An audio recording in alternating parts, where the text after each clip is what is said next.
Each year we sort of get to talk about these guys, the Magi, and they were likely guys coming from the east, probably fairly far, and they didn't really know where they were going.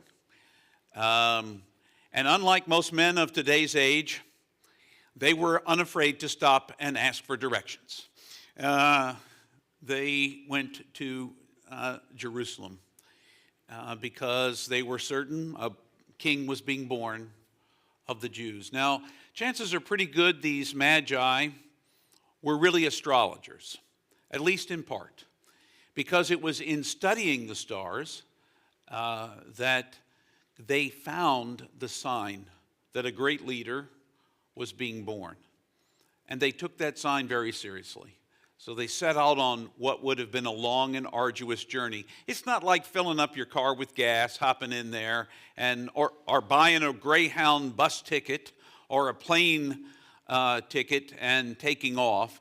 This would have required some careful planning, some collaboration. Chances are it wasn't just the three of them, because three people is kind of an endangered group to travel by themselves, so they probably would have joined themselves to a caravan or formed a caravan of some kind. And chances are pretty good they were coming from someplace like Persia or Babylon, somewhere to the east. And they were not Jews. And that's an important distinction for us to know. It's very important for us to recognize that the door is being opened here early in the Gospel of Matthew for us to see that this is a story that's not just for a chosen set of people and isolated. I loved the Malcolm Geet poem that talked about it might have just been an isolated king, special king, born for just a small group of people, but for these three that remind us this is a message not just a Messiah is born for these folks oppressed in Israel, but for all people. Those are really important messages, because I think even today we need to be reminded that this message of good news, hope, and love is for all people, not just certain special people. People who pop into church on a Sunday morning or watch church sometime during the week. This is a message that is meant for all of us, because there is Christ waiting to be born in all of us. We have to awaken to the fact that Christ is there. You know, the image that is painted for us in the book of Revelations is, behold, I stand at the door and knock, if you'd open it and let me in. Christ is present in our lives, simply waiting for us to open to that reality of giving birth to the Christ in each of us. So hear these words from the Gospel of Matthew, chapter 2. We're looking together at verses 1 through 12. After Jesus' birth, which happened in Bethlehem of Judea during the reign of Herod, astrologers from the east arrived in Jerusalem and asked, "Where is this newborn ruler of the Jews? We observed his star at its rising and have come to pay homage." At this news, Herod became greatly disturbed, as did all of Jerusalem. Summoning all the chief priests and religious scholars of the people, he asked them where the Messiah was to be born. "In Bethlehem of Judea," they informed him. "Here is what the prophet has written. And you, Bethlehem, land of Judah, are by no means least among the leaders of Judah, since from you will come a ruler who is to shepherd my people Israel." Herod called the astrologers aside and found out from them the exact time of the star's appearance. Then he sent them to Bethlehem, after having instructed them, "Go and get detailed information about the child. When you have found him, report back to me, so that I may go and offer homage too." After their audience with the ruler, they set out. The star which they had observed at its rising went ahead of them until it came to a standstill over a place where the child lay.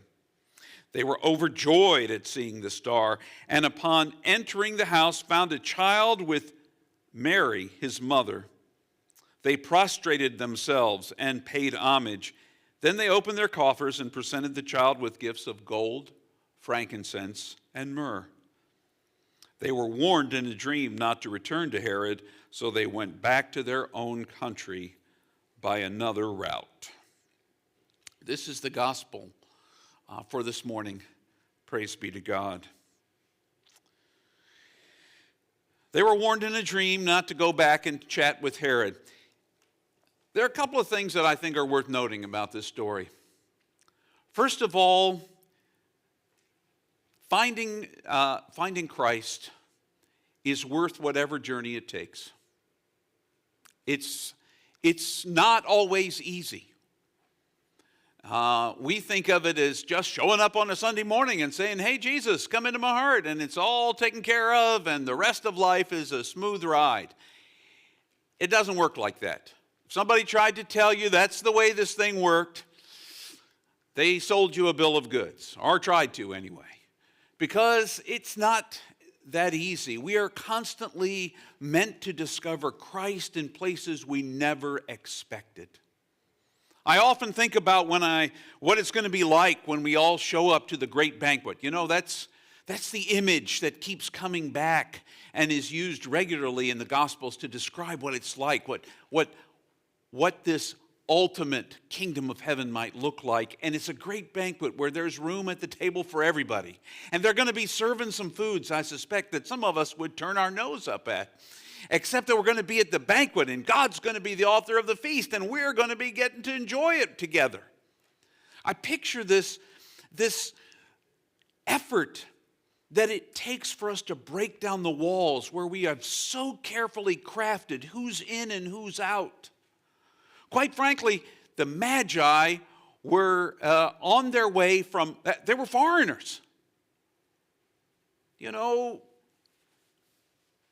and they came to find Jesus, and upon finding him, found great joy in their lives. But it was not an easy journey, and they had to do something that, as I mentioned earlier, men don't do: stop and ask for directions.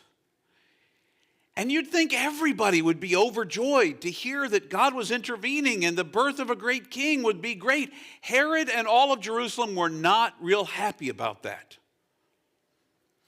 And let me just tell you, someone who comes to bring us hope, love, peace, and joy is not going to be received well in a world that where lots of people make a living on war and violence and hurting other people.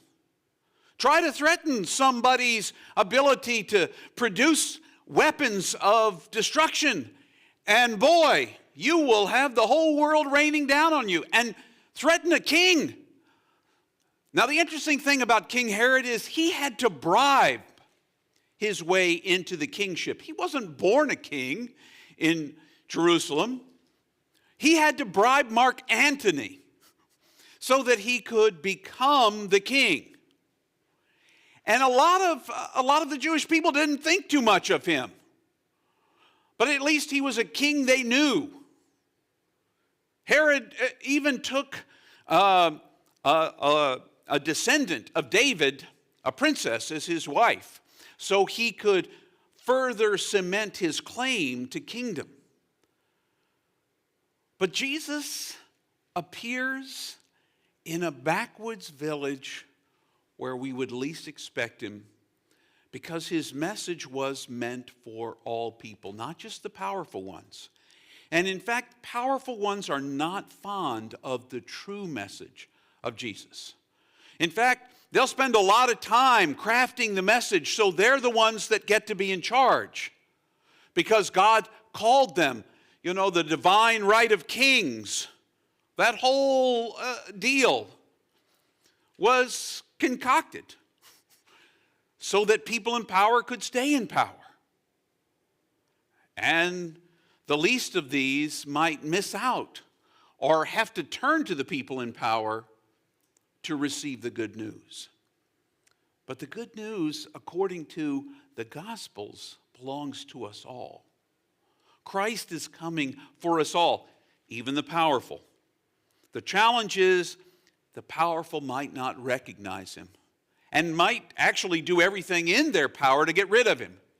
If we were to read on, this story tells exactly how far a king would go to make sure some other one wouldn't rise to be the king.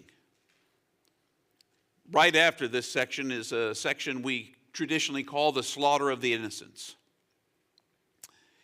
in which King Herod sends folks to wipe out any child born and at a certain age, male child, who would be the king.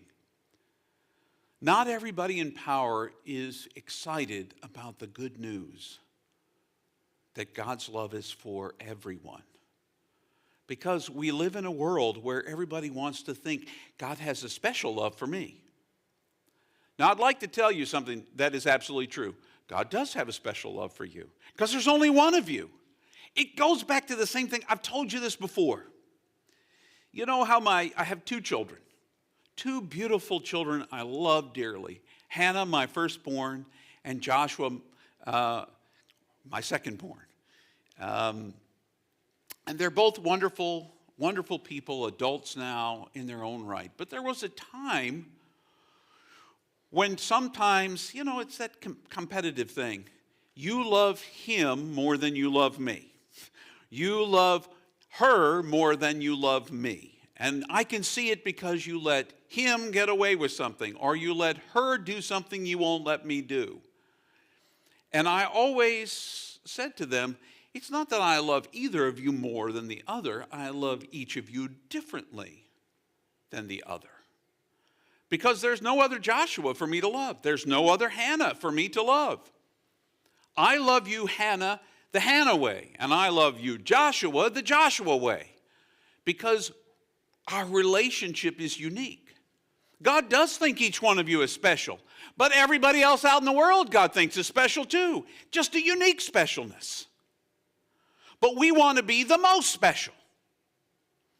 Look at American Idol. Look at America's Got Talent. Britain's Got Talent. And I watch, these are apparently my algorithms on my reels. And if you don't know what algorithms and reels are, don't worry about it. You don't need to know. But because I've watched reels, they send me more. The other thing is surprises when soldiers and sailors and Marines come home and their family isn't expecting them. Somebody opens up the door and tears and excitement. I don't know why. Those are my two algorithms. It used to be wild animals living in people's houses, but that's not it anymore. People who keep lions or cougars as pets. I just don't, I'm just thinking I wake up one day and I don't wake up because I was lunch. Or breakfast, or midnight snack for my cute little cougar, who I'm meat. But that's neither here nor there. So I watch these, and we always want to be the one who's on top, the one who wins, the one who's the most special. And for right now, it's this person. And then our fickle little brains change, and it's this other person. And then it's another person. And then it's somebody else. God sees us all, and nobody is more special than anybody else. God invites us all to the story, and that includes 3 magi from the Far East who journey against all odds, ask for directions from somebody who has a vested interest in being king himself, not in having another king born. And they make their way, and upon seeing Jesus for who he is, fall to their knees and are overjoyed. Overjoyed. The path to Jesus is not an easy one. The the path to fully grasp and embrace Jesus. And quite frankly, it's interesting. I'm a part now. I have some very good friends who invited me to, hey, would you be a part of our podcast? We want to talk about what it means to be spiritual, not religious.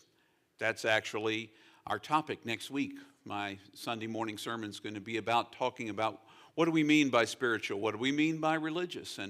And can you be both? Do you have to be one or the other?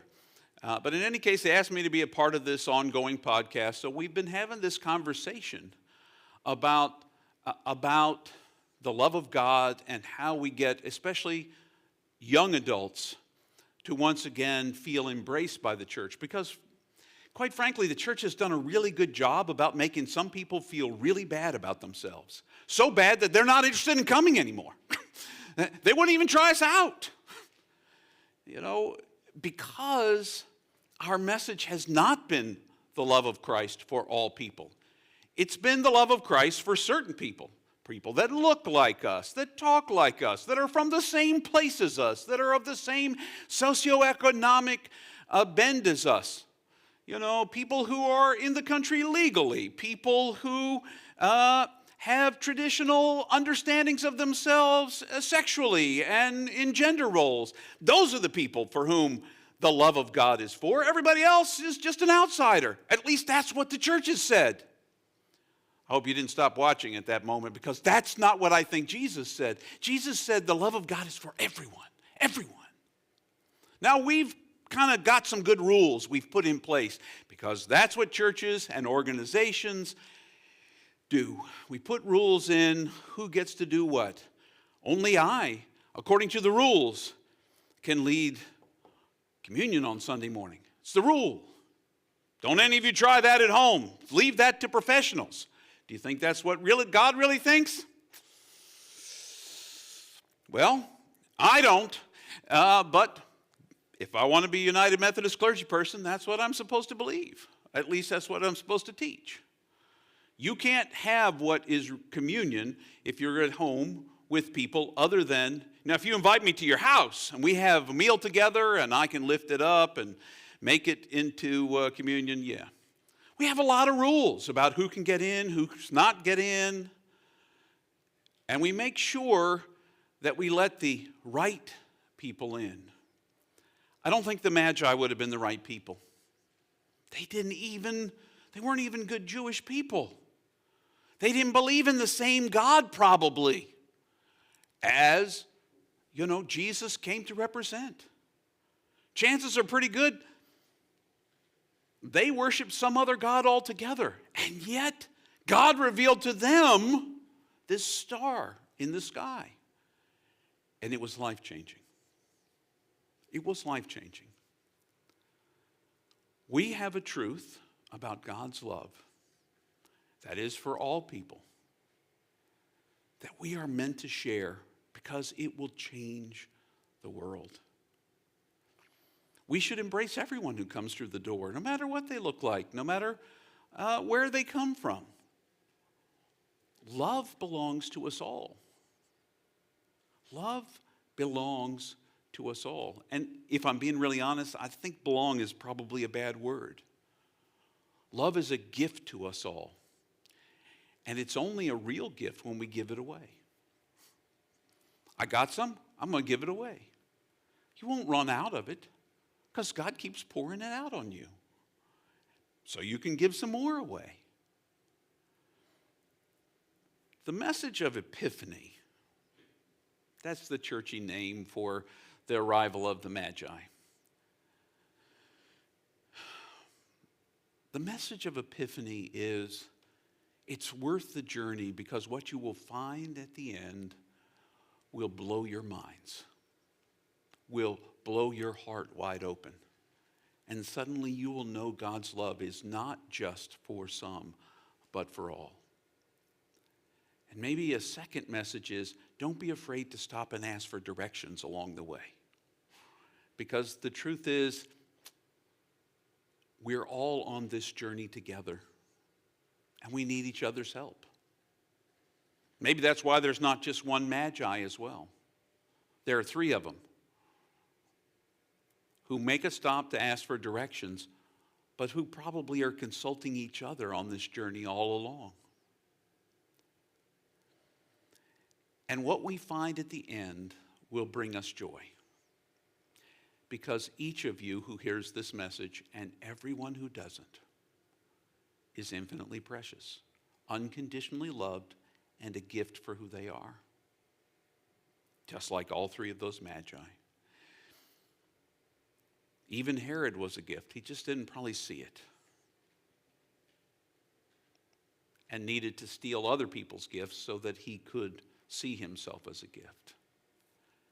If we could just give away the love of God freely, people might learn to see themselves differently. We keep trying to give away in the church conditional love. But God's love is unconditional. The Magi discovered it, looking at stars, and followed it.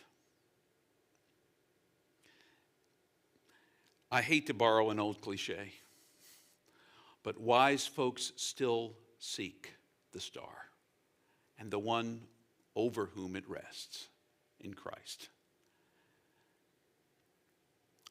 Go into the world and ask, are you being a light? How can you be a better light of God's love?